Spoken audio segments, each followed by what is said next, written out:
Welcome back to Talk of the Town on 99.7, 1450 WHTC and WHTC.com. And we welcome you back to Talk of the Town for this Friday, November the 20th. I'm Gary Stevens. We'll be open line following the 11 o'clock news. But on the third Friday of the month, I should say, we are joined by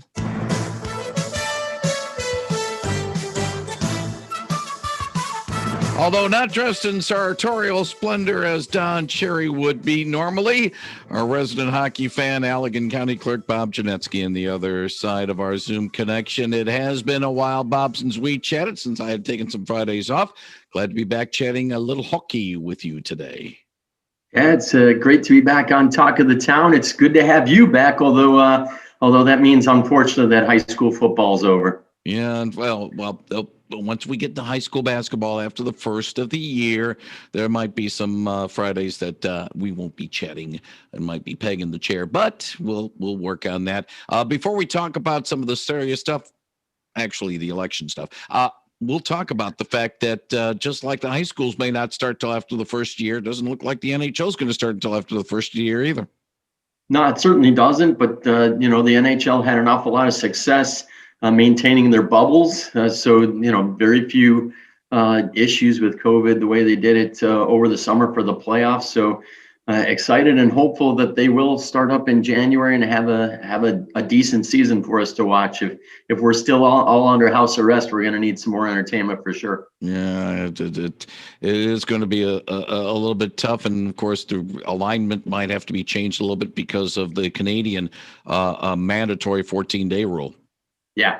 I don't know how you navigate that with scheduling with teams coming from the U.S. to Canada. I don't see any possible way to do that. Well, but of course, you got the 7 Canadian teams. That'll be a good way of. You might have to do the all Canadian division with Vancouver and Ottawa being in the exact same division. That'll be unique and interesting. Yeah, from a lot of logistics need to be taken care of, and there's some talk as well about maybe reestablishing bubbles, especially on the U.S. side, where teams wouldn't be playing in their home arenas, but they'd be in certain clusters and would only be playing divisional foes, and that means the Red Wings and Chicago once again back being divisional foes, which is always, to be honest with you, it's kind of nice. Hey, I miss the Norris division. I don't blame you. One bit. Would love to talk hockey a little more with Bob Genetski. By the way, part of the provisions, ice skating rinks closed now. That means you guys can't play hockey right now. Yeah, I think we skated up until about midnight on Tuesday when we formally got thrown out of the rink. Yeah. It hurts. I personally, I don't understand why gyms are allowed to be open and ice rinks aren't. That doesn't mean that I wish ill against the gym users, but I would love to see some consistency somewhere, or at least some evidence that ice rinks were big spreaders. We're talking with Allegan County Clerk and Register of Deeds Bob Genetski, and if you have a question for Bob about his actual duties, we'll take it at 395-1450, 395-1450. Obviously, a lot of discussion continues in this state and across the country about the November 3rd general election. I'll start off with the fact that in Allegan County, I think you and others involved, the local clerks, have to feel confident that in Allegan County, the integrity of the election should not be a problem. We feel very good about the job that our local clerks and election inspectors did. We think that they really, under challenging situations between COVID and an onslaught of absentee ballots, I feel very confident and comfortable that our local clerks did a good job. When you talk about voter fraud, there is always some element of voter fraud. We see the person who signs the AV return envelope for their son or daughter. I mean, that's illegal. People aren't supposed to do it, but we don't see any great signs of tremendous systematic voter fraud in Allegan County. How much of, they call it voter fraud, how much of it is actually human error and how much of it is actual intended mischief? Are we talking in Allegan County or statewide or nationwide? Let's just stay within Allegan County for now. Good. I would say in most situations, it's people, and again, I don't want to insinuate at all that it's widespread, but it happens. And when a clerk goes to verify a signature for an AV return envelope, and they notice that it's nowhere near the signature that's on file, it creates some issues. And I would say by and large, it's a lot of people just trying to skirt an issue. Are they out and out intending to hijack an election? Probably not. Are they aware that what they're doing is wrong? Probably. And it's something that I think we're all going to be called on to look at a little more carefully in the years to come, just based on this cycle. And of course, one thing that I will say before we get to a call, sometimes a signature might be considered, oh, somebody signed for the other person, but if that one person maybe have been afflicted with a disease, a debilitating disease, their signature younger is not going to match what their signature is now. You're 100% right. And our clerks throughout Allegan County, when they get a situation like that, they will call, rather than just under the law or under the old provision, they used to just not count that envelope at all. Our clerks in Allegan County call and reach out to those voters and see what the situation is. And as you're aware, Gary, your absentee ballot return envelope does have a provision whereby if somebody helped you fill out that ballot or even put the ballot in the envelope, that person can sign there. So you've got a sign off of somebody helped rather than somebody signing for you in that place. And usually when our clerks see that someone has had assistance, they're even more aware and gentler when they make that phone call just to double check. 395-1450. Let's get to the phones. Good morning. You're on the line with Allegan County Clerk Bob Genetski. Hi, I'd like Bob to speak about the Dominion voting machines since Allegan County uses those, and I'll hang up. All right. Appreciate the call. Thank you. Really good question. Allegan County does use the Dominion voting systems machines, and we have already heard from a number of people who wish to do a hand recount when the certification of this vote takes place statewide, and we're very confident and comfortable that if there is a hand recount of the ballots, that'll be done with a lot of professionalism and integrity by the Board of Canvassers when that's conducted. And we hope that it shows exactly what was shown on election night by the tabulators that we were used. But given as you're aware, Gary, when a petition comes for a recount, the first stop that has to make is with me, the county clerk, and I get to basically decide if that petition has merits or not. Given the concerns that the public has with Dominion voting systems, I would have to say that that's a very fair reason to grant a recount.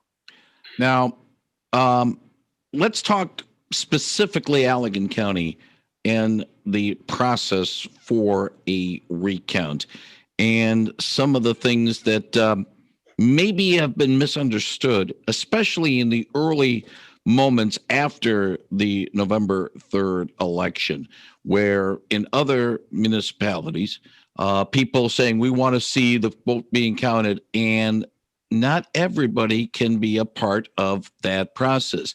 Talk a little bit about who can actually witness and what the witness process is, especially in a partisan election.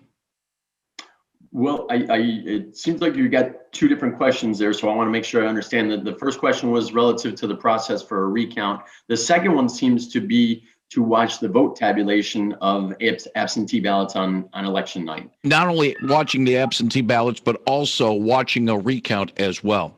Okay, super. I'm going to answer the first one relative to the tabulating of AV ballots, because that seems to have generated a lot of issues out of Detroit. I'm not entirely familiar with what happened over there, so I certainly can't speak on that. But what I can tell you is state law dictates that anyone can watch absentee ballots being tabulated. You don't have to be affiliated with a party. If you're going to be a challenger, if you're going to go there and challenge those ballots, you do have to first petition the local clerk, let him or her know that you're coming. Typically, a challenger will have a formal credential, either from an activist organization or from one of the major parties. And the issue with that, however, is that the individual who is going to witness the tabulating of absentee ballots needs to stay in that absentee voter counting board until all the tabulation is done, and he or she may not transmit any results outside of that room. Let's say that you were to show up on election day and you wanted to watch an absentee voter counting board in Salem Township, Gary, you could do that. You would not have access to your phone or to a wireless device, and you would need to stay there and watch until all of the ballots are tabulated, which might be midnight. But it is an open and public process. You have the right to watch what's going on. You have the right to see the envelopes being opened. You have the right to see the stub removed and then the actual ballot removed from the secrecy sleeve and then finally put into the tabulator. So that's on election night.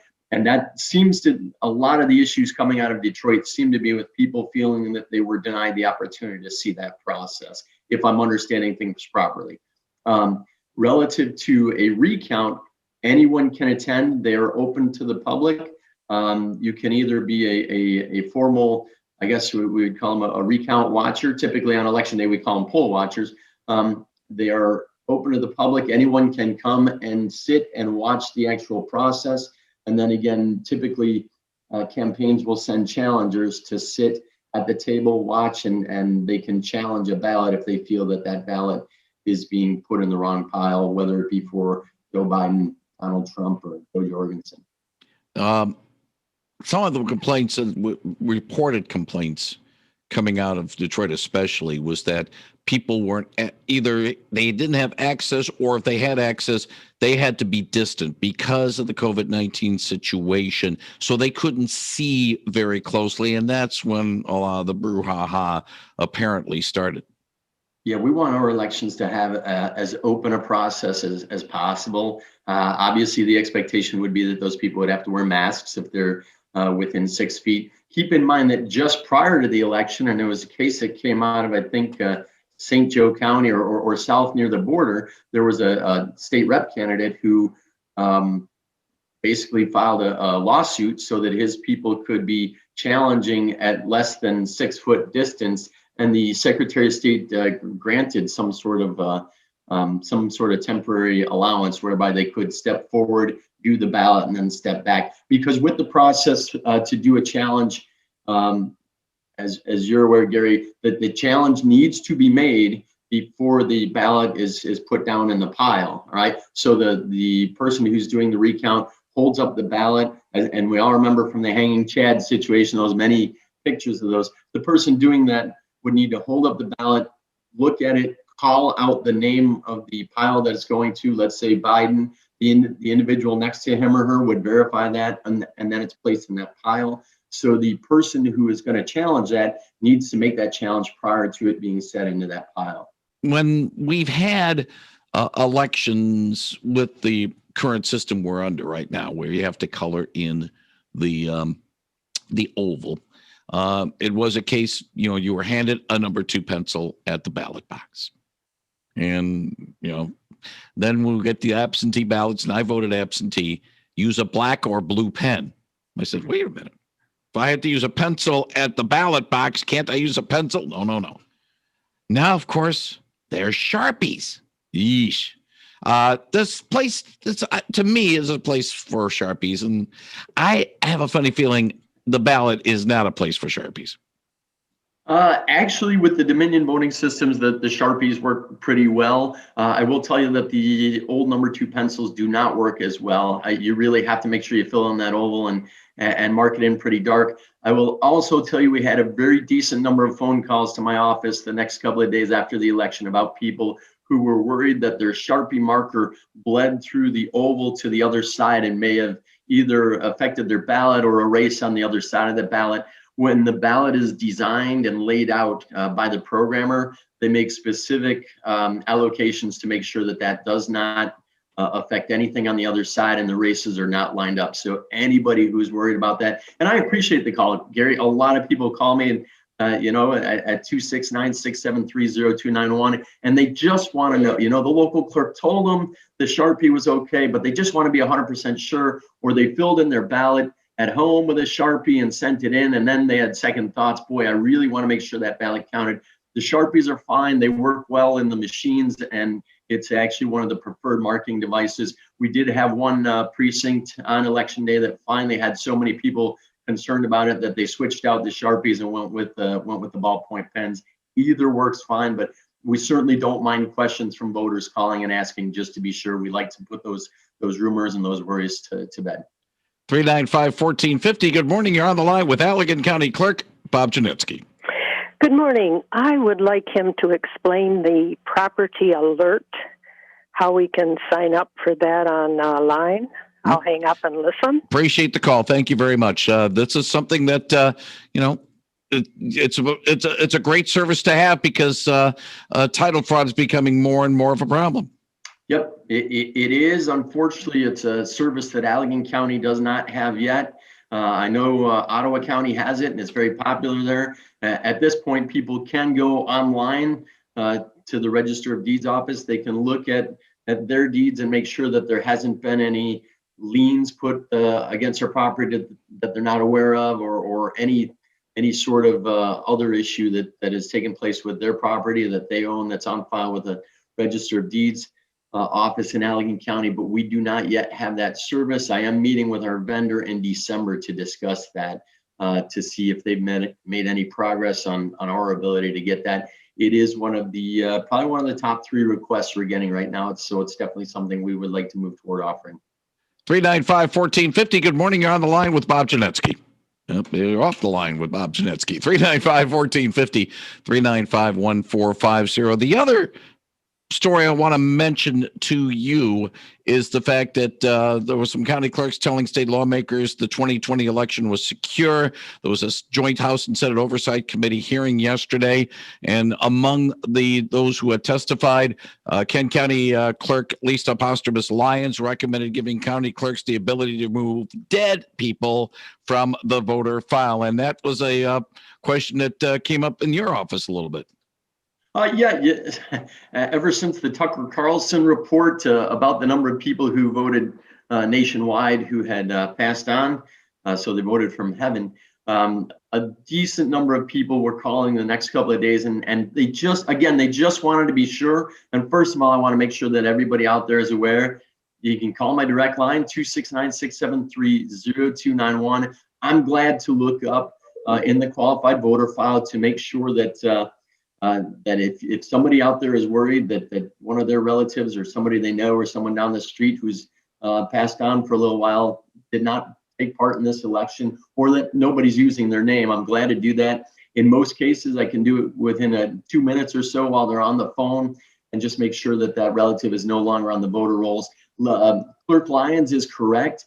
I think we need to be a little more aggressive in Michigan about cleaning up voter rolls and moving people off who have passed away, particularly now that we have same-day registration, Gary. So if somebody is in an error or taken off the voter rolls, we can make up for it that day in the clerk's office. So I think as a state, Clerk Lyons is 100% correct. It would be best if we had the opportunity at the county level to remove voters from the voter rolls who had passed on. One final question, Bob. Was this year an outlier with all the problems, or is this something that we might occur again, if not 2 years from now, 4 years from now, some of the issues that have been cropping up? If it's not an outlier, you're going to have an awful lot more clerks retiring a lot earlier.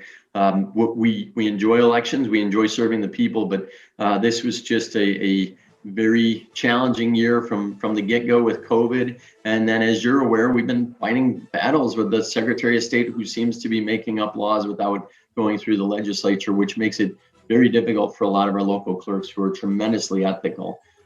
So I hope this is a tremendous outlier. We had 71% voter turnout in Allegan County, and numerous of those people showing up on election day despite the COVID worries. So let's pray for an outlier. He is Bob Genetski, the Allegan County Clerk and Register of Deeds. We appreciate you joining us this morning and talking about some of the issues, and let's do this again in about a month. Bob, thank you. It's always great to be back on Talk of the Town, Gary. Thank you very much, Bob Genetski on 99.7 and 1450 WHTC.